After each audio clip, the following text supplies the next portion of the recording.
2025 JEE Advanced Paper 2 Question number 2.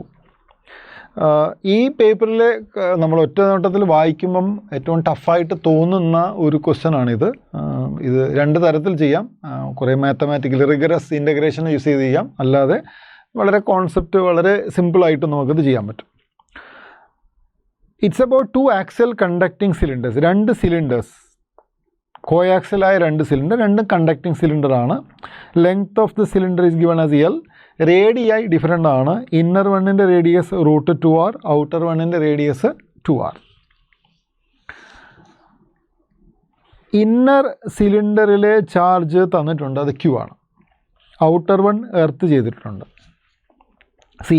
അങ്ങനെ വരുമ്പോഴെന്താ സംഭവിക്കുന്നത്? Induction നടക്കും. ഇൻഡക്ഷൻ വഴി ഇവിടെ -Q ഇൻഡ്യൂസ് ആവും, ഔട്ട്സൈഡിൽ +Q ഇൻഡ്യൂസ് ആവും. Then you are earthing this. അപ്പോൾ എന്താ സംഭവിക്കുന്നത്? ഈ +Q will go to the ground. So you have positive Q on the inner cylinder, negative Q on the inner side of the outer cylinder. So electric field will be 0 here and 0 outside, because if you consider a Gaussian surface here, you can see that net charge inside 0.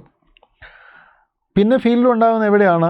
ഈ റീജിയനിൽ മാത്രമാണ്. It's called annular region. അത് ഇവിടെ കൊടുത്തിട്ടുണ്ട്, annular region. The annular region, ഇവിടെയാണ് electric field ഉള്ളത്. അവിടെ ഒരു ഡൈലക്ട്രിക് വെച്ചിട്ടുണ്ട്, അതിൻ്റെ കോൺസ്റ്റൻറ്റ് K = 5 തന്നിട്ടുണ്ട്. സോ ഫീൽഡ് എങ്ങനെയായിരിക്കും നമ്മൾ വരയ്ക്കുന്നത്? റേഡിയലായിരിക്കും ഫീൽഡ്. അതായത് ഇങ്ങനെയായിരിക്കും ഫീൽഡ് വരയ്ക്കുന്നത്, റേഡിയലി. ഇതാണ് ഫീൽഡിൻ്റെ nature. Field inside 0, outside 0. Field is only in this annular region. Okay. This is as if the whole charge is distributed. അതായത് മറ്റൊന്ന്, ഇതിൽ ഈ ഒരു പോയിന്റിൽ ഇലക്ട്രിക് ഫീൽഡിന് കാരണം ഇൻസൈഡിൽ ചാർജാണ്. Again you can use Gauss theorem. ഈ ഇന്നർ സിലിണ്ടറിലെ +Q ചാർജ് ഈ ആക്സിസിൽ ഡിസ്ട്രിബ്യൂട്ട് ചെയ്ത പോലെയാണ്. That is why we can imagine that the field line start from here. ഇങ്ങനെയാണ് ഫീൽഡ് ലൈൻ തുടങ്ങുന്നതെന്ന് നമുക്ക് വിചാരിക്കാം. ഫോർ എനി ഔട്ട്സൈഡ് പോയിന്റ് അത് അങ്ങനെ ആയിരിക്കും ഉണ്ടാകുന്നത്. ദറ്റ് മീൻസ് ഇങ്ങനെയാണ് ഫീൽഡ് ലൈൻ തുടങ്ങുന്നത്. And from here there is a total flux emerging, and the total flux of the charge will be equal to Q divided by epsilon 0 r. കാരണം എന്താ? there is a dielectric medium here. Vacuum ആണെങ്കിൽ epsilon 0. ഇതാണ് total flux. and the total flux you can see that അതിങ്ങനെ spread ചെയ്യുന്നത് എത്ര ആംഗിളിലാണ്? it's an angle of 2π. so what is flux per unit angle? What is flux per unit angle? That is flux divided by 2π, which is equal to Q divided by 2π epsilon 0 epsilon r. ഇതാണ് unit ആംഗിളിലെ flux. Now നമുക്ക് എന്താണ് കണ്ടുപിടിക്കേണ്ടത്? Consider an imaginary plane of the same length R. ഈ ഡയഗ്രത്തിൽ ഒരു imaginary plain തന്നിട്ടുണ്ട്. ആ പ്ലെയിനിലെ ഫ്ലക്സ് ആണ് കണ്ടുപിടിക്കേണ്ടത്. ആ പ്ലെയിനാണ് സെക്കൻഡ് ഡയഗ്രത്തിൽ ഇവിടെ വരച്ചിരിക്കുന്നത്. ആൻഡ് അതിലെ ഒരു പാർട്ട്, അല്ലെങ്കിൽ ഈ ഒരു പാർട്ട് ഔട്ട്സൈഡാണ്. അവിടെ ഫീൽഡ് എത്രയാണുള്ളത്? 0 ആണ്. അപ്പോൾ അവിടെ ഫ്ലക്സ് ഇല്ല. മറ്റൊന്ന്, ഈ പാർട്ട് സിലിണ്ടറിൻ്റെ ഉള്ളിലാണ്, അവിടെയും ഫീൽഡ് ഇല്ലല്ലോ, അപ്പോൾ അവിടെയും ഫ്ലക്സ് ഇല്ല. പിന്നെ എവിടെ ഫ്ലക്സ് ഉണ്ടാകുന്നത്? ഈ ഡൈലക്ട്രിക് മീഡിയത്തിൽ എടുക്കുന്ന ഈ രണ്ട് പോർഷനിലാണ് ഫ്ലക്സ് ഉള്ളത്. അത് ബൈ സിമെട്രി ടോട്ടൽ ഫ്ലക്സ് എന്ന് പറയുന്നത് ഏതെങ്കിലും ഒരു സൈഡിൽ ഫ്ലക്സിൻ്റെ 2 ടൈംസ് ആയിരിക്കും. So what we are going to do is this, നമ്മൾ ഈ ഒരു റീജിയനിലെ ആ പ്ലെയിനിലെ ഫ്ലക്സ് ആണ് കണ്ടുപിടിക്കുന്നത്. അതിന് നമ്മൾ ചെയ്യേണ്ടത്, ആ പ്ലെയിനിൻ്റെ രണ്ട് എഡ്ജുകൾ എത്ര ആംഗിളാണ് ഇവിടെ ഉണ്ടാക്കുകയെന്ന് കണ്ടുപിടിച്ചാൽ മതി. You need to find out this theta. Okay, because നമുക്ക് ഫ്ലക്സ് പെർ യൂണിറ്റ് ആംഗിൾ ഉണ്ട്.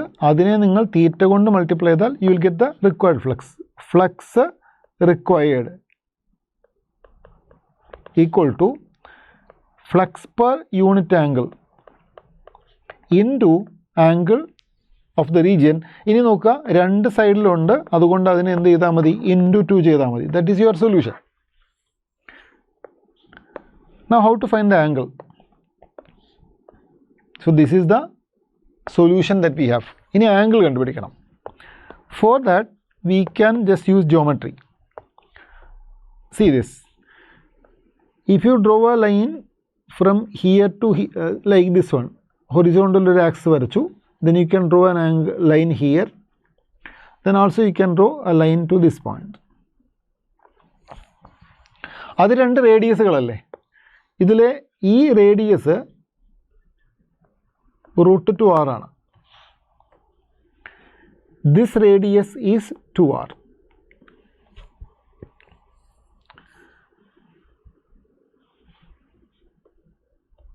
Now the distance of the plane, നോക്കൂ, the distance of the plane തന്നിട്ടുണ്ട്. At a distance r എന്ന് തന്നിട്ടുണ്ട്. That means base of this triangle, I will highlight the triangle. ഇതാ ഈ ഒരു ട്രയാങ്കിളിലെ base is equal to r. So I can redraw the triangle here. രണ്ട് triangle ഇവിടെ വരയ്ക്കാം. രണ്ട് ട്രയാങ്കിളിൻ്റെയും ബേസ് r ആണ്. This is √2r and this is 2r. So this angle obviously എത്രയായിരിക്കും അത്? ആ ആംഗിൾ 45 ഡിഗ്രി ആയിരിക്കും. This will be equal to pi/4. And this angle 2r hypotenuse ആണ് r. You can use cos theta 1/2. That will become pi/3. So what is angular region that we are interested in? That theta is the difference between the two angles, pi/3 minus pi/4, which is nothing but 4 minus 3/12. Pi/12 ആണ് angle. Okay. So what is the flux required? Flux required is equal to Q divided by, I should have written capital Q, whatever, 2 pi epsilon 0 epsilon r into theta is pi/12 into 2 is your answer. 2 pi cancels. This Q, actually question is small q, it's capital Q. So just write capital Q divided by 12 into epsilon r. Epsilon r is given, dielectric constant is given as 5. So that is 12 into 5. 12 into 5, 60 epsilon 0. If you see the options, you have this option C. So a beautiful application of Gauss's theorem and the spreading of flux per unit angle.